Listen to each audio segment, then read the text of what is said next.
Chapter 8, Aftershocks. Rusty bleachers. This time there was no smell of popcorn or the sound of a cheering crowd. Dark clouds and smoke had overtaken the sunlight, and an eerie mist had enveloped the fields below. There was a crowd, all right, but a somber one. Mothers and nurses attended to crying children. Men no longer made wisecracks at each other like they used to do. Now they just sat staring at the open air in disbelief. Several volunteer workers scrambled to help where they could. Many stumbled around dislodged sidewalks and broken glass to find alternative sources of working lights in the ball field. Eventually, most of the crowd found their way past the debris inside the school gym to set up cots and medical supplies. Joel had questioned everyone. No one had any answers, and several other people were declared missing. Their whole day of searching had gotten them nowhere. The earthquake had utterly swallowed up the site of their home and a vast portion of their community. His mother was gone. His dad and brother seemed like a million miles away, although they sat across from him on the gym floor. It was hard to believe they were watching Davy's game outside just the day before. Davy pet Chester's head as he lay quietly on his lap. Joel was grateful that the emergency workers had allowed Davy to keep Chester by his side in the shelter. Judas made an appearance, staggering a little as he entered the double doors. His eyes looked stretched and rugged as if he had not slept since they had last seen him. Joel realized they all must look just as haggard after all they had been through. He felt a little guilty over forgetting that Judas had stayed behind to try to see more of the mysterious floating city. I never saw that floating city again, but shortly after you guys left, a couple of officers approached my van to question me about Bill. I couldn't see his body, but it happened near the cornfield where we were parked. It had to be that guy with the twisted face, said Joel. He chased us toward the cops right before that. Bill was alive then. Yeah, it's a good thing you guys got out of there when you did. I had wanted to stay longer, but the cops made me leave the area for safety. I didn't make it too far before the earthquake hit. That's when I decided to turn around to see what else had happened, and if you guys had made it. So sorry to hear about your mom, bro. She was the best. Judas was never that great at sentiments, but Joel knew he was sincere. Although hearing the first condolence about his mom was painful, Joel thanked him. He noticed that Judas's face looked pale, almost a sickly green. How about you, Judas? Are you okay? Joel asked him. Oh yeah, I'm fine. No worries here. Judas avoided eye contact and moved on, documenting everything to send to the news station. Then Joel spotted Susie, Caleb, and Levi. They were dusty, just like everyone else. Their expressions looked death-warmed over.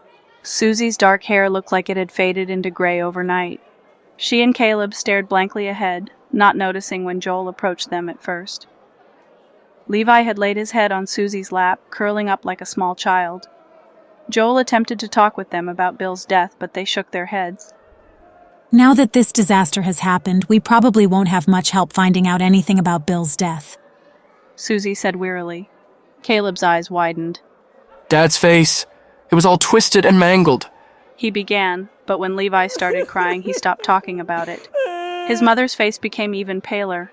Joel noticed Judas in the background with the camera, and he gave him the signal to move on. Joel tried to comfort them and got them some water. However, there was not much that he could do, and he felt helpless for them and his own family. He eventually explained what had happened to them and that Lydia was missing before their house had fallen, but they had not seen her either. Susie got more emotional, and her hands began to shake. She said that Lydia had managed to give her a call to check up on her and the boys after Bill's death. From the echoes, it sounded like she was in the bathroom getting ready for bed. I could hear her turning off the faucet, said Susie, trying to remember as many details as possible to help. Joel shook his head gently. We looked everywhere.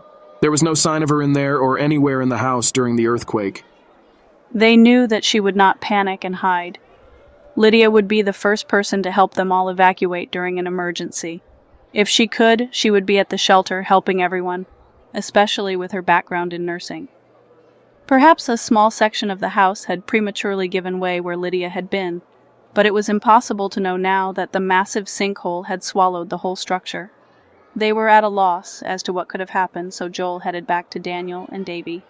He explained the limited information he had discovered, and afterward, he rested his head against the stone wall, waiting for the nurses to finish up with Rachel. You should get that knee checked out, Davy, said Joel. Davy glanced at it but said nothing. He just stared off into the distance. Your mom and I were thinking of taking a trip before all of this happened. Daniel said, breaking the silence. Where to? Asked Joel. This was a surprising change of topic, especially since his parents never did any traveling. They had taken short trips when Joel and Davy were younger, but now that Joel was in college, they could not afford to go anywhere. She's always wanted to go back to Israel. We were planning on going soon. Isn't that where you first met? Davy asked. It was the first time he had spoken since their mom had fallen, Yes. said Daniel. Her family was Jewish too, as you know. Her grandparents had fled from Germany to America during the war and converted to Christianity. It was her first time in Israel, and she was touring with a group as a Christian missionary back then. We met when she visited our family vineyard. Going back to Israel sounds great, Dad, but I thought you said you would never go back there. Mom always told me how cruel your parents were to you for marrying her, said Joel. Yes, they were very cruel. But a lot has changed, and your mom has helped me to see the way of forgiveness. I don't know how to say this, but... He fumbled with his words. It's okay, Dad, said Joel, patting his back. He knew the gravity of what his dad was about to say. It's been too long. I have to say it. Your mother has shown me, God has shown me, that Jesus is the Messiah, our Mashiach. Daniel squinted his eyes tightly and clasped his hands together over his face. I'm just so sorry it's taken me this long to come around, boys. Davy looked towards his dad, full of emotion. None of them could hold it in any longer. Tears erupted, etching clear streams down the dust on their cheeks. Daniel locked his eyes with both of his sons. But your mother, she never gave up. And she told me if anything ever happened to her, Jesus would bring us back together again. They huddled together, interlocking arms and embracing in a circle. I feel like she's telling me to go back to make things right with my family. Daniel breathed heavily as if a major weight had fallen off his shoulders. I think that's exactly what she would have wanted, Dad, said Joel. You don't know what a relief it is for us to know you were saved. They all embraced again, and Davy was so overcome that he could not speak.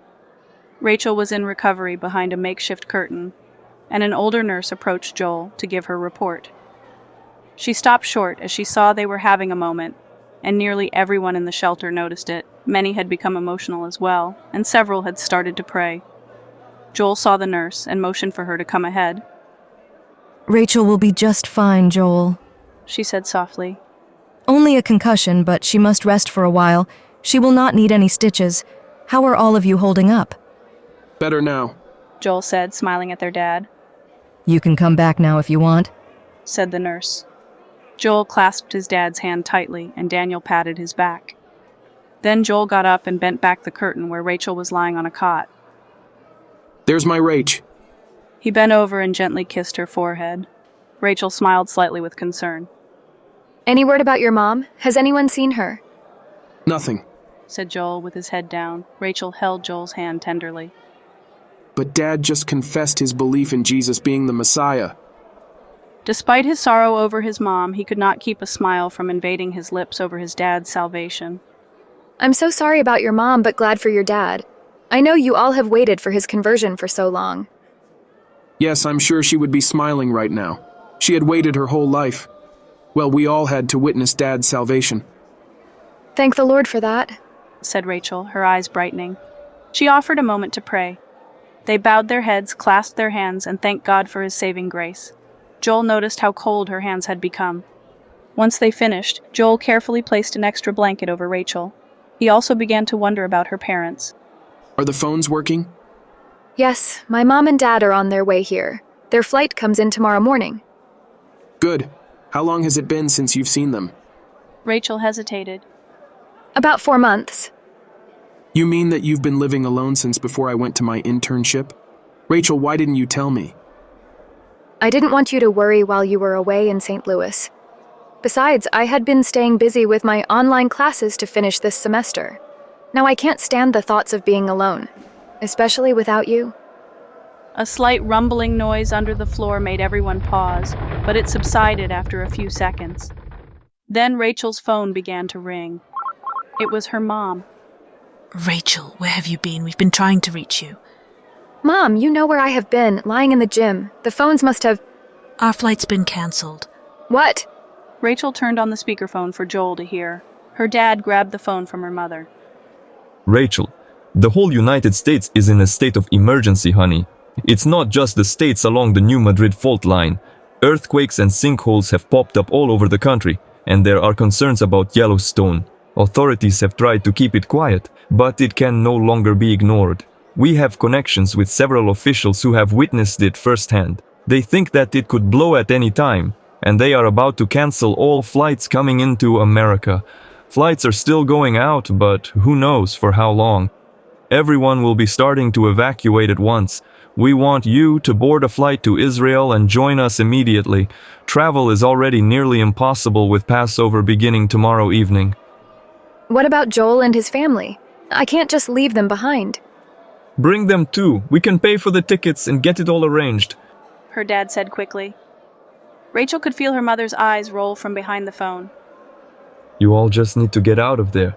If that thing blows, the whole country will be coated with ash in no time. Joel's head began to spin. Was this all really happening? His mom always told him about the prophecies in the Bible suggesting America's role as a leading country would diminish in the last days. Is this how it would happen? He felt the sinking heaviness deepen in his chest. At the same time, he could not help but think that God was giving him undeniable discernment at this most crucial moment. His heaviness was suddenly overcome with a spur to action. He quickly motioned to Rachel and leaned toward the phone. This is Joel. I'll talk with my dad and brother. Thank you, Mr. Kozlov. Sure thing. Hang in there, kiddo. I'm so sorry to hear what you all have been through. Rachel told us about your mom. Yeah. Joel hung his head. A pause. I'll be praying for you, son, said Mr. Kozlov awkwardly. Joel knew that his awkward tone was because Mrs. Kozlov would not participate in that detail. Thank you, sir. It sure means a lot to us. Joel stood up and Rachel continued the call. He made his way over to Daniel and Davy, explaining their dire situation. Just then, Officer Ralph announced that their shelter was in jeopardy. His voice was authoritative but shaky. May I have your attention, please? More mines are collapsing and the pipelines are... People began to grow nervous, so Officer Larry took over. For your safety, please remain calm. Our shelter is moving to the hospital up north. For those who are able, load what you can into our trucks. We will load those severely wounded into an ambulance or any other vehicle where we can lay them down and secure them safely. Judas, we need your van. Judas looked up and nodded. We leave in 15 minutes. Joel nodded to Judas that he would help clear out the van shortly, but he took a moment with his dad and Davy. The airport is right next to that hospital. You just got your wish, Dad. We're headed to Israel. Daniel's eyes erupted with tears and he lowered his head. United in the same faith, the boys sat and prayed with their dad.